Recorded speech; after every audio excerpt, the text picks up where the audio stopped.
Hello everyone, welcome back to my channel. My name is Hayley and thank you so much for allowing me to join you on your journey today. So today's video is all going to be about how to actually maintain your relationship with your spirit guides. I actually have a video all about, it's either going to be here or here, and it's all about how to actually get in contact and meet your spirit guides. So I figured I'd do a follow-up video on how to maintain that relationship with them, okay?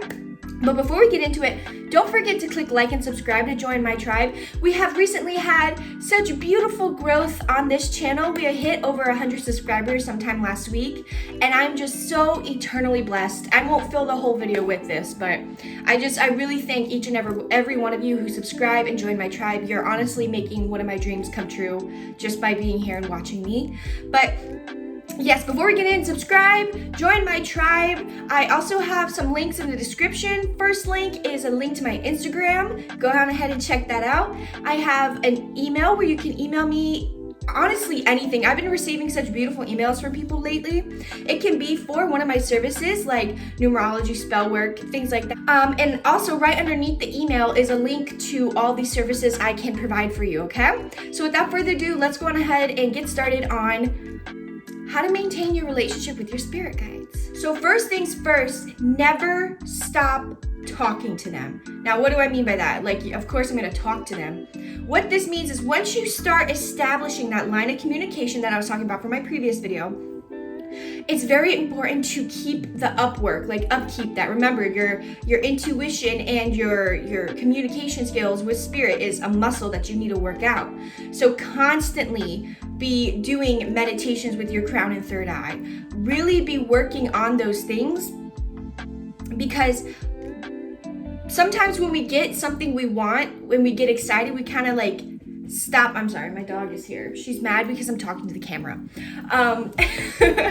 Sometimes when we finally establish that line of communication, we get overexcited and overconfident. And it's not that you shouldn't be confident, you should be. But then we think we don't need to practice it. I've been there. And you will start to kind of lose that connection with your spirit guides if you do not maintain that line of connection. So working on your chakras, literally talking out loud to them. Hey guys, I'm grateful for today. Thank you. Talking to the moon. I look outside my window every night and I say what I'm grateful for, what I would like assistance on, and I just chat to them like they're like a good Judy of mine, like a good friend. And it keeps that line of communication open, because yes, they are our spirit guides. However, we are entitled to personal business. We are entitled to exclusive information only for us to know and for them not to know. So sometimes we actually do need to be communicating to our spiritual team, our spirit guides, what we actually want. So by keeping that ley line of communication open, it helps maintain the relationship with your spirit guides and helps keep the relationship flourishing. Another extremely great way to maintain your relationship with your spirit guides is to give them offerings. Now, what do I mean by that? You can literally make up offerings you want to give to them. However, there's a little fun way that I do things. How I give offerings to my spirit guides is that they will literally tell me, pick that up, take that home, buy this for us. And it's never anything expensive. In fact, I have my little dish here. This is my little dish of offerings, and I put it right on my altar over there. But this is my little dish of offerings, and if you can see, there's nothing expensive in here. Like literally all of this stuff I found outside in nature. I asked nature permission to take it. I asked my spirit guides, do you want this? They do, so I take it. I have a feather here. Look, I don't even know what this is, but they just said I want that. There's this piece of wood here. I have a Tootsie Pop. You know when you eat a Tootsie Pop and there's a Native American on there? That's apparently a sign of good luck, like according to the company.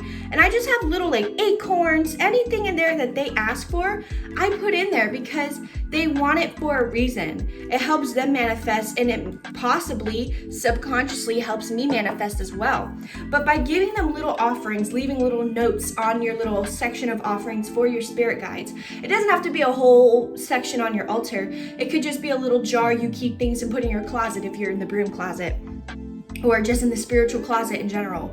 But they love offerings. They love it. If you walk past a leaf and you double take, and you're like, man, I should have picked that up.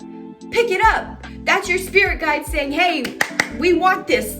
Put it on your altar. It's like a joke in my family how I just pick up random shit and people don't even question me anymore because they know it's for my spirit guides. So if you want to maintain your relationship with your spirit guides, all right, this is probably going to be the hardest one, all right? Actually take their advice. Like, okay, there's all these like spiritual memes about like, oh, when my spirit guide sees me not taking the advice they told me to take 6 weeks ago.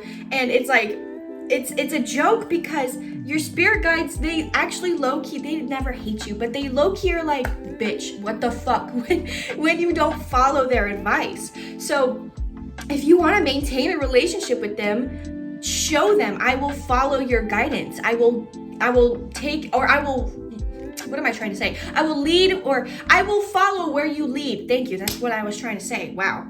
But by actually taking their advice on the really big things and the really small things, as long as it intuitively feels right to you, just fucking do it. Make their day for once and just take their fucking advice.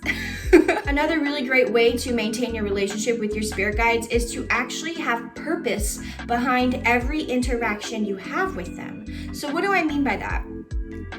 If you are trying to manifest money, don't just call on your spirits when you're trying to manifest. You know, that's gonna, like, of course they will help you. I'm not saying they won't help you, but it makes them, it's like, I don't know, maybe this is just a Hayley thing, but it seems almost like you're using them for your own benefit rather than working together for your own benefit. Because don't get me wrong, spirit guides are supposed to work with us for our highest good. They want to do that. However, when you only call on them for spell work, or you only call on them when you're trying to manifest, I don't know, that just rubs me the wrong way.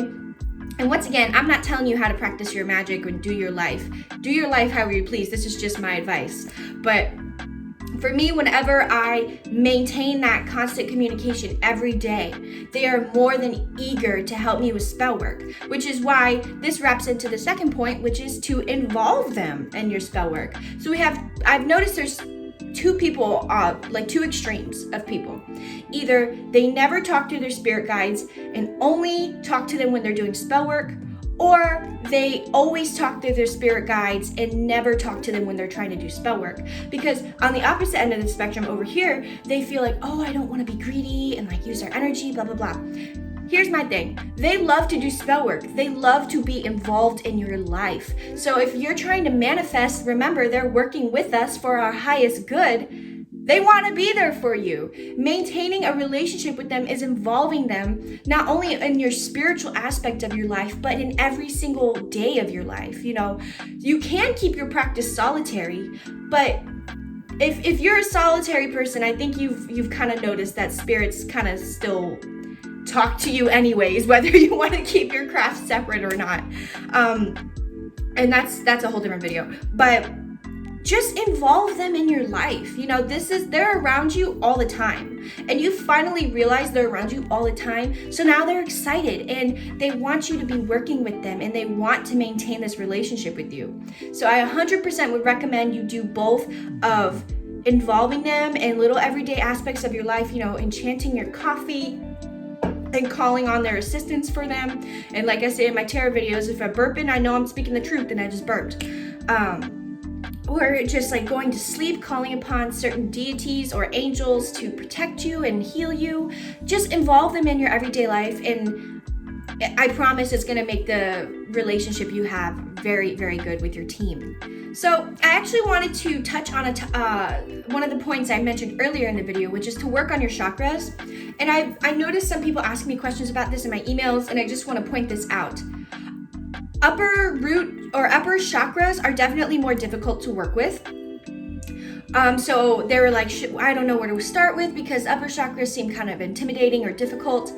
If you're feeling like that and you're still wanting to open up communication with your spirit guides, I would recommend you work on your lower chakras first to get yourself grounded, because there's still, if you are working on your root chakra with the intention, because remember, intention is everything, with the intention of connecting with your spirit guides, they're still gonna come, they're still gonna communicate with you.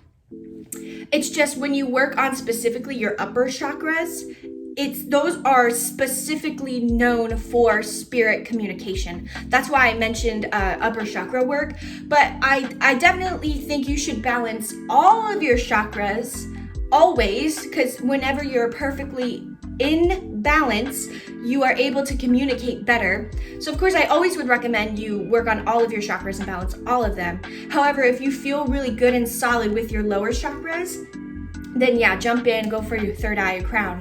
But if the third eye or crown chakra sounds intimidating to you, like to me when I first started my path, it did sound a little bit intimidating to me, just work your way up. You could dedicate 1 month each to your chakras. So that'd be like 7 months. It would take you 7 months to be fully balanced, even though I feel like you would become more balanced before then. But yeah, I just wanted to point that out just because I got a couple emails about it and questions. So yeah, definitely if you're a little afraid or intimidated to work on your upper chakras, work on all of your lower chakras, still with the same intention of calling upon your spirit guides and getting connected with them. They love to help you get grounded, especially Mother Earth. So I would recommend that. All right, everyone. Well, that concludes my video for today. I hope you enjoyed. Don't forget to check out, it's either going to be here on the iCard or here. Don't forget to check out that video I made previously all about how to meet your spirit guides and everything like that. But once again, I hope you enjoyed. Don't forget to click like and subscribe to join my tribe, and I'll catch you in the next one. Take care.